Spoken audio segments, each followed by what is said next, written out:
Em 2015, o Brasil registrava cerca de 10.557 ações judiciais por erro médico. Um número que, por si só, já acendia um alerta vermelho, né? Mas, ao olharmos para 2021, esse volume simplesmente saltou para 15.784 novas ações protocoladas. É um crescimento absurdo.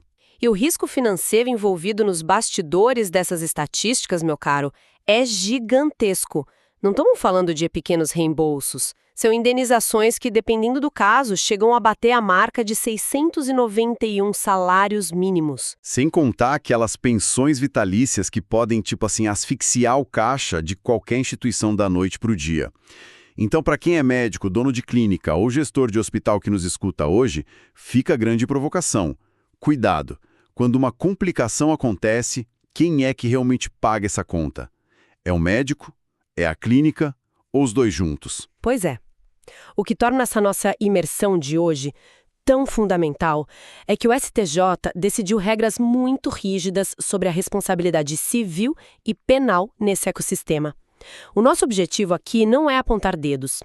A nossa missão é decifrar a jurisprudência, os códigos civil, penal e de defesa do consumidor, além do Código de Ética Médica. Perfeito. E para organizar essa nossa análise profunda, nós vamos dividir o estudo de hoje em 5 blocos essenciais. Primeiro, a responsabilidade civil do médico, que é subjetiva. Segundo, a responsabilidade da clínica, para entendermos se é objetiva ou não. Terceiro, a armadilha da solidariedade, que é quando todo mundo paga junto. Quarto, o peso do direito penal, a questão da cadeia. E, por fim, 5 estratégias de prevenção para a nossa audiência nunca cair nessa cilada. Excelente roteiro. Acho que, para quem nos acompanha não se perder no juridiquês, a gente precisa estabelecer a regra de ouro do STJ logo de cara.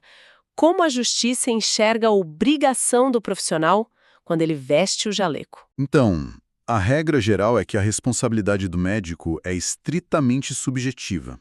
Traduzindo, significa que a atividade médica é uma obrigação de meio. O profissional assina um compromisso de usar os melhores recursos técnicos, mas ele não pode garantir a cura biológica, certo? Exato. A biologia humana não é uma ciência exata. Por isso, para o patrimônio de um médico ser atingido, quem processa tem o dever de provar que esse profissional agiu com culpa. Não basta o resultado ruim, tem que provar a falha na conduta. E as nossas fontes destrincham essa falha em 3 faces bem clássicas, né? A negligência, a imprudência e a imperícia. Para ilustrar para quem administra essas rotinas, a negligência é aquela omissão fatal. Por exemplo, esquecer de pedir um exame essencial antes da cirurgia ou abandonar o plantão. Sim, é o não fazer quando se deveria fazer. E a imprudência? A imprudência já é agir, mas agir sem cautela. Tipo operar em um local que claramente não tem estrutura de UTI sabendo do risco. E a imperícia é puramente a falta técnica. É fazer o que não sabe. Um clínico geral tentando uma sutura vascular super complexa fora da sua especialidade. Bem pontuado.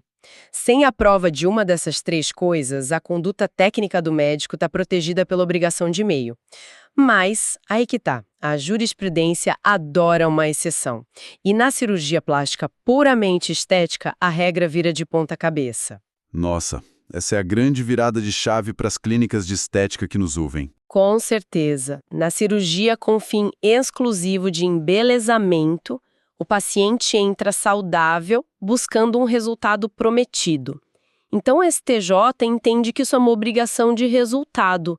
A culpa do médico passa a ser presumida. É ele quem tem que provar que o erro ou assimetria foi algo imprevisível. Lembrando que cirurgia reparadora continua sendo obrigação de meio. Entendi.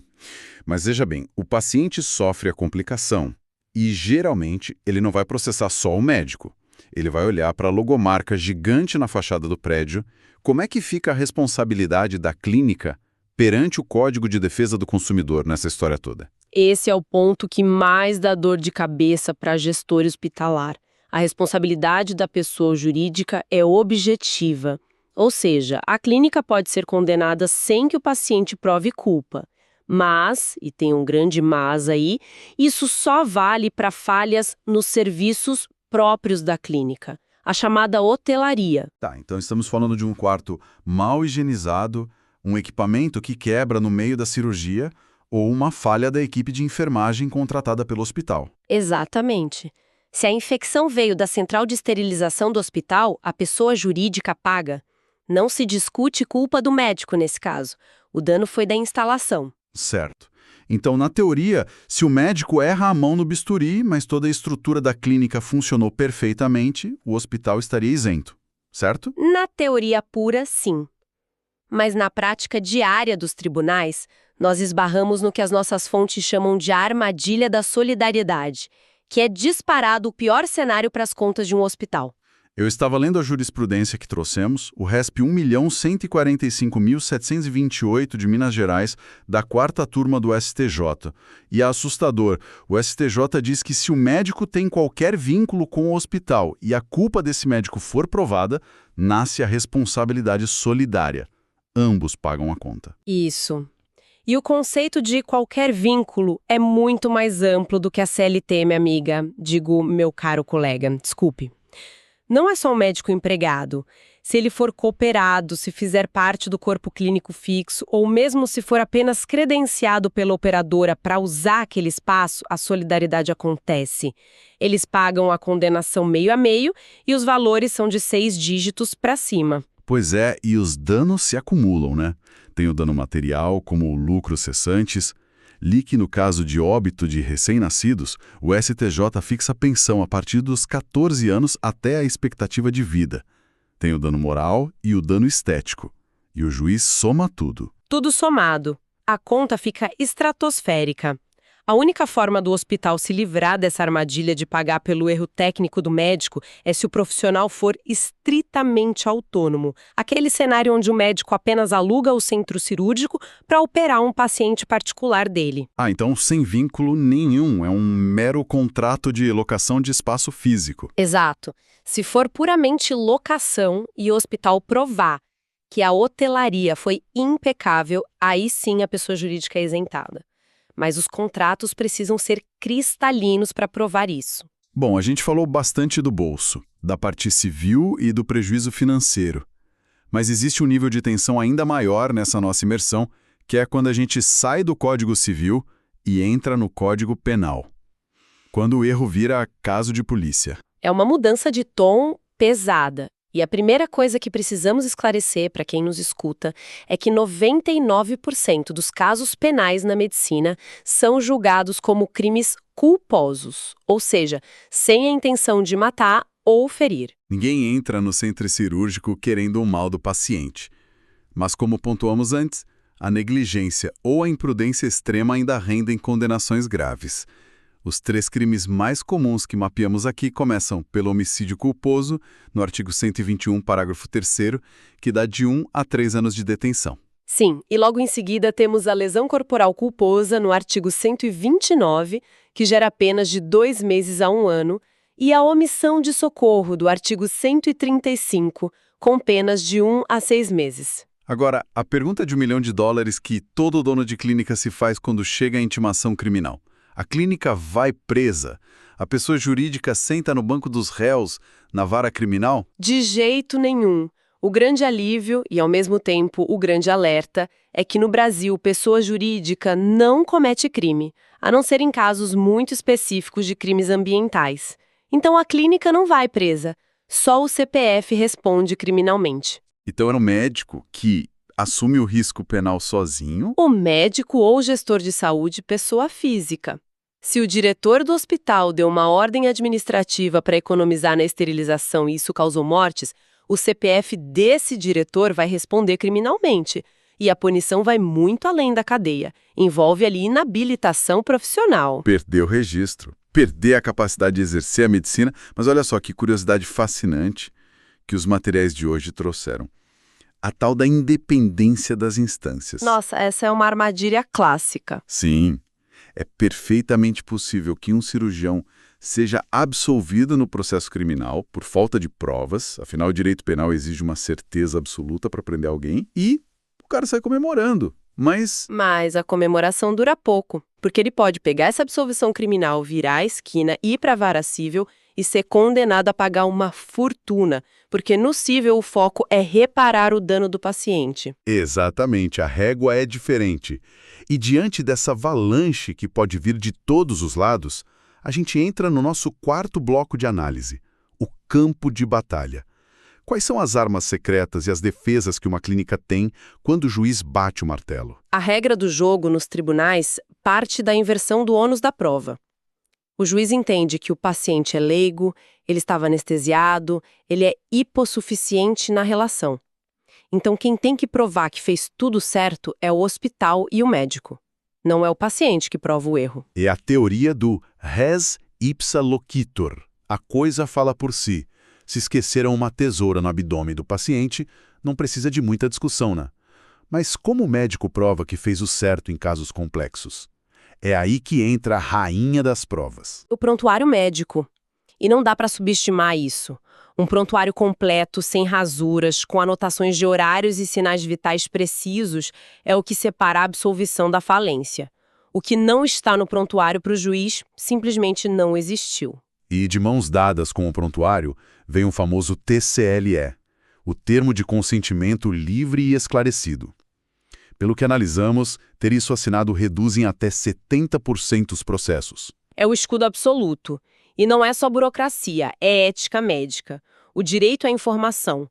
O STJ tem precedentes duríssimos dizendo que, especialmente em cirurgias estéticas, operar sem um TCLE muito bem explicado gera uma presunção de culpa quase automática. É considerado um erro autônomo, não é? A cirurgia pode ter sido um sucesso anatômico perfeito, mas se o paciente teve uma complicação prevista na literatura médica e ele não foi avisado disso no papel, o médico é condenado por não ter informado. Condenado pela falta de comunicação, não pela falha do bisturi. Exato. Incrível. Então, para amarrar essa nossa imersão e entregar muito valor prático para quem nos escuta, vamos ao nosso quinto e último bloco. Extraímos diretamente das normas 5 estratégias práticas de sobrevivência e prevenção. Para o gestor de clínica anotar agora. Vamos lá. A primeira é básica, mas vital. Procedimentos clínicos escritos. Tudo precisa estar documentado, padronizado e revisado constantemente pela equipe. A segunda é o compliance em saúde. Ter um comitê de ética real, operante, ter canais de denúncia para que a enfermeira possa relatar o médico que não segue protocolo de higiene antes que o processo de milhões aconteça. A terceira, que não tem volta, é a LGPD na saúde. O prontuário é o documento mais sensível que existe. Se um diagnóstico vazar do sistema da clínica, o dano moral é instantâneo, independentemente de erro médico. Verdade. A quarta estratégia combate aquela armadilha que explicamos, contratos claros. O gestor tem que definir no papel exatamente o tipo de vínculo de cada médico que pisa na clínica, para evitar a solidariedade acidental. E, fechando a lista, a auditoria jurídica mensal.